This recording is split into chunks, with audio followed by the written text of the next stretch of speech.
Hello, everyone, and thank you and welcome back to my channel. My name is Neville Philpotts, Neville P, and today we're going to talk about a topic that I've been researching for: the richest land, the poorest people. And before we tackle this, I would like to ask you a favor. Please like, subscribe to help me build this channel and to spread the word. Okay, welcome back. The most powerful question is Africa the richest continent on earth? And the answer to that is yes. But Africa has some of the poorest people. The question is why? One of the question and one of the most important answer is colonialism. When the Europeans moved into Africa and colonized Africa, it also um, started a series of things. One was to colonize the inhabitants' mind. One way they did this was to pit tribes against each other. So they would look at a tribe, and if a tribe has more cattle than the other tribe, they would tell the tribe with the cattle, with the most cattle, that you're better than the other tribe. The other way was complexion. If you're a lighter complexion, they will tell you that you're better than the black, than the darker complexion. And over time,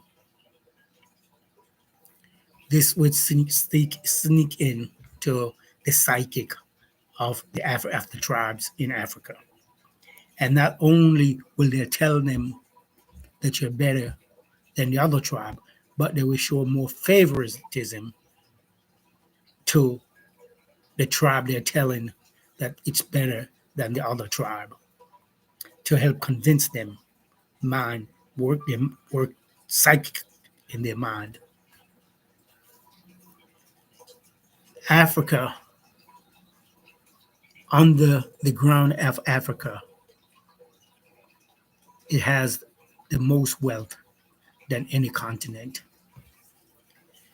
Just to give you an idea, in fact, on this planet, it has most resource. 90% of the world platinum is in Africa. 80% of its chatum, 60% of its cobalt, 40% of its gold, 30% of its diamond and magnesium, 20% of the world's uranium, 12% of the world global reserve of oil, and 60% of all uncultivated arable lands. And there is another part of this colonizing. When the Europeans went into Africa and colonized Africa, it removed as much as it could its minerals, its gold, its diamond, those things, its lumber, and it continued until today. And it it started telling the people of Africa that they didn't have to cultivate, they didn't have to plant foods or other sources. They should buy what they need from the Europeans. And that's a way of controlling the native Africans.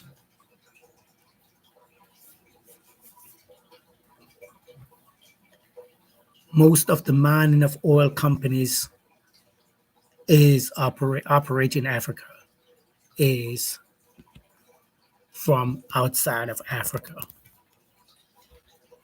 In fact, most of the mining companies, doesn't matter what kind of mine you're mining, is owned by people outside of Africa. The lumber harvesting companies are companies from out of Africa. Into the Congo, Cameroon, and various African countries where they have large lumber harvesting companies. In the Congo, where they mine, where they cut down trees, and it's shipped on the Congo River to the seaport to be taken into Europe and the United States. So even after colonialism so far was had been ended, the people's mind was still colonized. And the Europeans give the impression that the countries were free or independent, but they weren't. The greatest culprit of this is France. France controlled all its 13 colonies by forcing these colonies to use the CFA franc, which was printed in France and controlled by the French government. And one of the most oppressive means that the French used in these colonies was to force these colonies to deposit 60% of their reserve in French banks. France has access to this money where they could use it as they please. They could invest it in the stock market and they don't pay interest in this money. Also, one of the things it did to this colony was if they need access to their money, they couldn't just go and withdraw it. They would only allow them to take a percentage, and the percentage they take, they'd have to pay it back with interest, even though it's their money. So these were some of the things, these is some of the things that the Europeans has imposed on Africa. Now, recently, there is a push to decolonize Africa. the young African leaders, excuse me, are moving away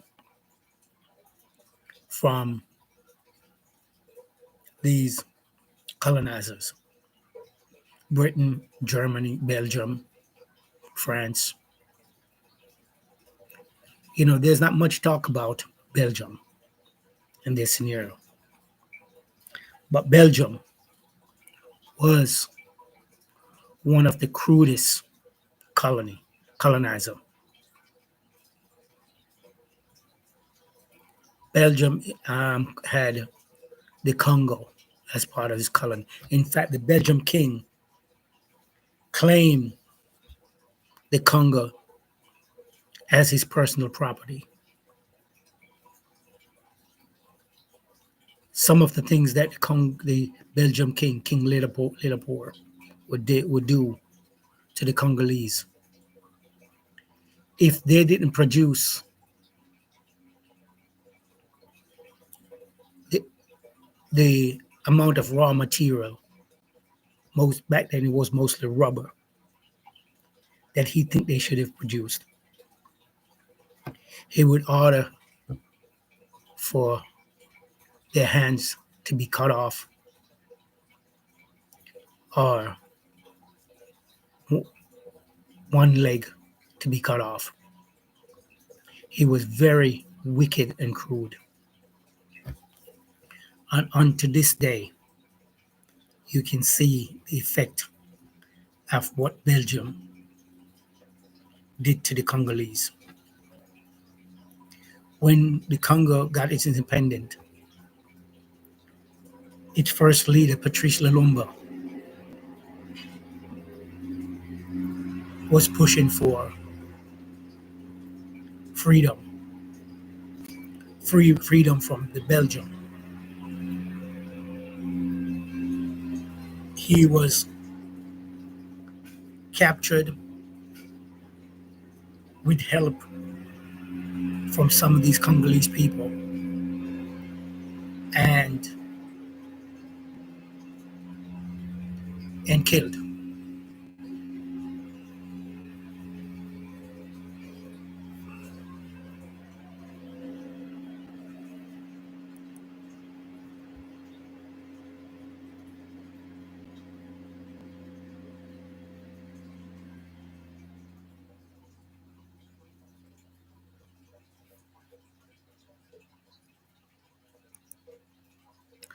Sorry about that. The lawnmower was running outside. People were cutting grass. That's why you couldn't hear me.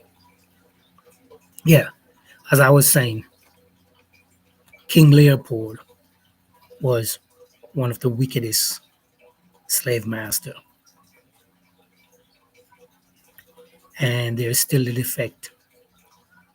If you go into Congo, you can still see people walking around 1 foot, one arm, and many disfigured. That was placed on the Congolese people.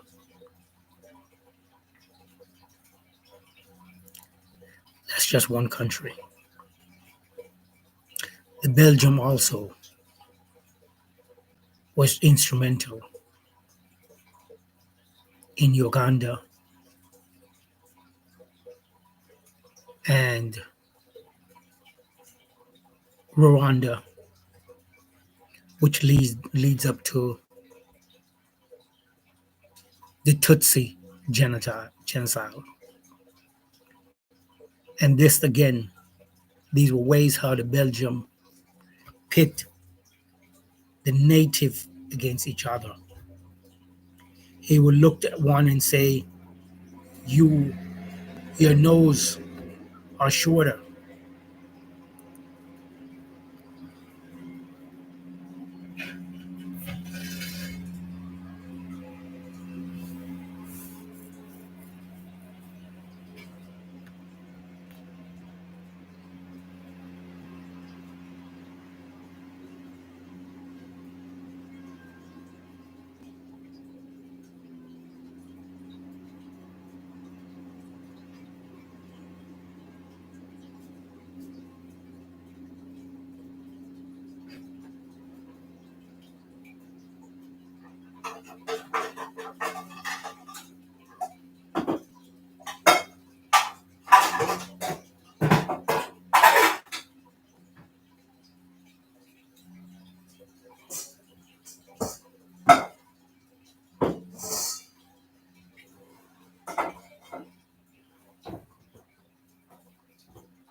Yes. So Belgium, they would comes up with a whole lot of crazy things to keep these ethnic group fighting against each other while they were extracting their wealth. That led up to the genocide in Rwanda in the early 1900s. I mean in early 1990. So, you know, the Belgium were, I would say, definitely the wickedest of all the colonial master. But the French and the British, they all had their thing that they do to keep these tribes apart. So let's get back to why, uh, why Africa and Africans are is some of the poorest people in the world. It goes back, like I said, it goes back to colonialism and the way the colonial master manipulate the different tribes and have the different tribes attacking each other. And it still carries on up till today in Africa. You have so many different tribes warring against each other. And then their leaders are forced to sell the minerals to the white world, Europe, America, way below the value or the cost that is being sold on the international market. So they'll buy it at a low price and then turn around and sell it at a higher price. To give you an example, what France was doing. France was buying uranium from Niger. I think it was 8 cents kilogram, and it was turning around selling the same uranium on the European market for $200 per kilogram. That's how. That's part of the reason France was kicked out of the Sahel region. Now you have these three countries: Burkina Faso, Niger, and Mali, joined together to create one country, which is called the Sahel region. So slowly, Africans and African leaders is really realizing that they need to take control of their resource, because their resource is the most valuable thing they have to develop their country and to develop their people. But sometimes, or most of the time, these African leaders are taking a risk when they enforce these freedom. 95% of all the leaders since independence were either assassinated if they weren't able to control them by Europeans and the Americans. The ones they were able to control, like the Cameroon leader, um, Nigerian leader, the former leader of Ghana, the list goes on. They were able to control them. If you notice, these leaders spend more time in Paris than in their country. And some of these leaders has been in power for 30, 40 years with no development. But yet these leaders are multi millionaires.